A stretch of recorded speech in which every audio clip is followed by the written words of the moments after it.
For 6 years, WikiLeaks founder Julian Assange has lived in the Ecuadorian embassy in London. Initially, only the internet kept him connected to the outside world, but since 2016, that has been taken from him. A man like Assange has a lot of enemies, of course, but also friends, and one of his closest is actress and model Pamela Anderson. She has called Assange a hero. She says she now fears for his safety as he has been increasingly cut off from the outside world. Pamela Anderson joins us tonight. Thanks a lot for coming on. Hi, how are you?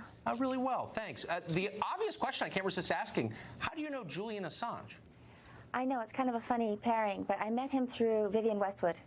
Vivienne Westwood is a dear friend of mine, and she's a great supporter of his, and she knew that I would love his cause, and she thought I'd be great to meet him, and just, and we get along great. I see him a lot. I've known him for many years now, and he's a great testament to the human spirit to be in a situation that he's in and to have the fight that he has in him and the sense of humor.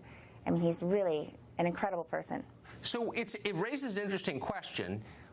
Given what you just said, why has he received almost no support from the entertainment world in Hollywood, for example? Well, I think those are big Clinton supporters, and people have misunderstood that his intention was not to get Trump elected. It was to give true information so people could make educated decisions about the person they wanted to vote for. So people want to blame somebody, and so they blame him. Yes, I get a lot of flack for it too when I'm in Hollywood.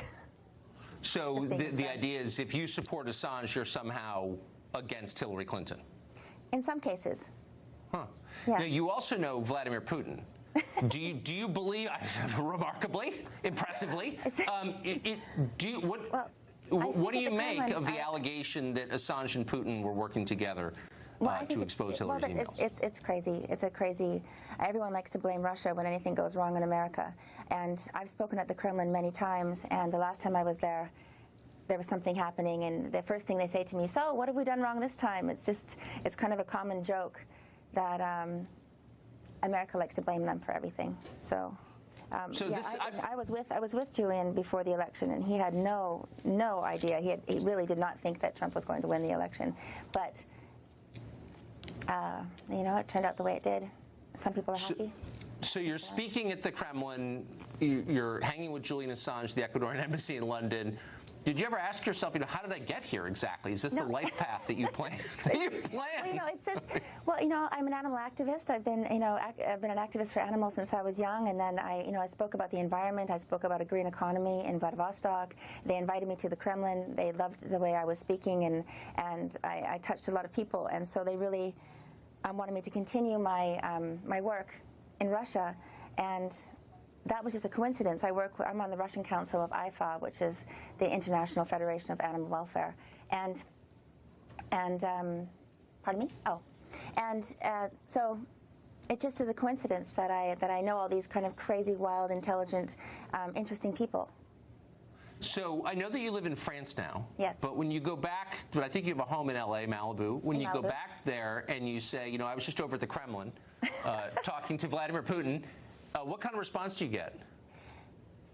Well, a lot of people are really happy about it because he's made a lot of great improvements in my situation where I wanted him to stop importing seal products to Russia, and that pretty much stopped the seal hunt in Canada, and that was my goal initially. And then to talk about all sorts of environmental issues, animals in captivity, capturing dolphins and whales and not selling them to China, and endangered species we talk about. So I'm there speaking with the Minister of the Environment and people like that. And of course there's a lot of crossover because I have a lot of causes I believe in, and I believe in just justice for all. And Assange is just an incredible person. If you read anything his mother says about him, that's a kind of an interesting source to go to. He's always been like this since a child. He's wanted to he's been worried about doing the right thing, and I think he's very brave, and he's really in deep trouble, I think, for his health.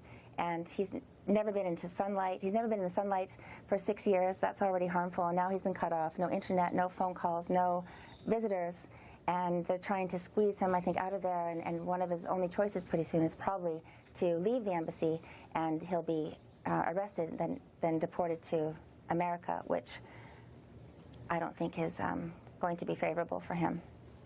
I don't even know what I think of any of this, but I think it's an amazing and fascinating story, and I'm grateful that you shared it on our show. No, thank you. I appreciate it. Thank you.